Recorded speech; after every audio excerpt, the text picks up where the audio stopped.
السلام عليكم البنات، معكم ايمان قاطو. وهذا النهار رجعت لكم فيديو خفيف ظريف قصير وحلو، معسله رمضانيه كتجي سهله بزاف وما فيهاش المقادير بزاف وماشي صعيبه، سهله. كتجي مقرمشه ومعسله والمنظر يا سلام. آه تقديم ولا اروع. شوفوا معايا التقرميشه كي دايره، كتجي محمره من الداخل ومن برا، ما كتحتاجش بزاف تقوى من الداخل.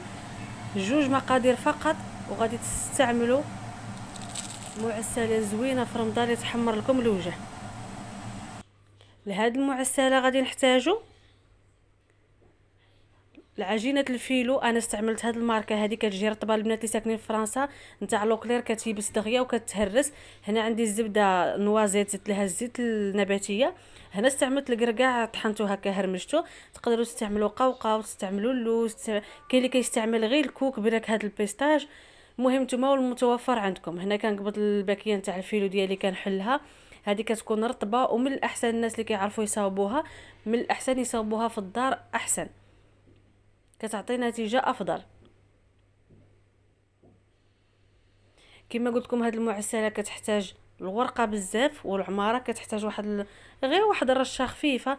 هنايا هاد لاباط فيلو هذه قسمتها على النص، وقبضت هذاك البانسو ديالي، بقيت كنغطسو في الزبده والزيت وكندهن. غادي ندير كل معسله غادي نحتاج فيها ورقه واحده،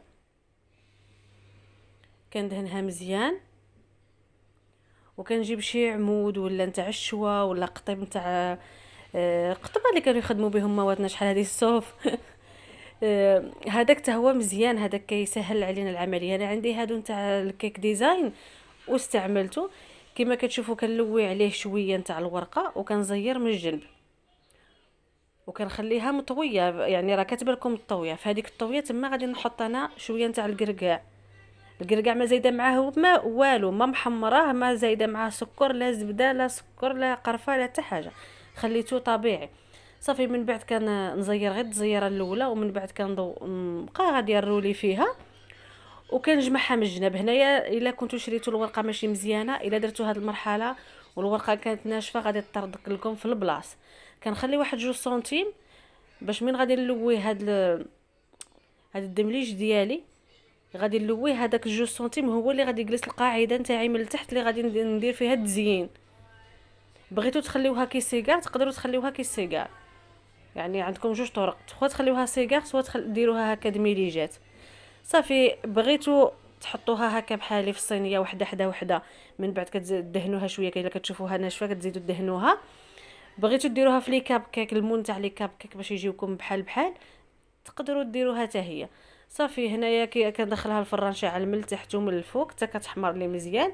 كنخرجها وهي سخونه، كنكب عليها العسل اولا القاطر اولا الشربات، كل واحد اسمه كيقول له. 2 كيلو تاع السكر اللي طيبته مع يطرون تاع الماء مع نص حامضه. بغيتو تزيدوا عودات القرفه، بغيتو تزيدوا هذاك النجيمه اللي بغيتو، كتبلعوا عليهم في الكوكوط تحسبوا 45 دقيقه وكتخليوه يبات لغد ليه عاد ديروه.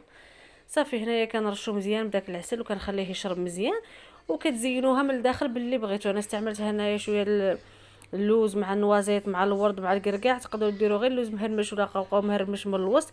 تقدروا ترشوها غير بشويه نتاع الورد هكاك مفرتت. نتوما وسمعوا عندكم شوفوا كي كتجي هنايا باينه فيها القرمشه يا سلام.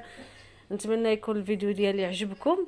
اذا عجبكم ما تنساونيش بلي لايك ابوني والبارطاج.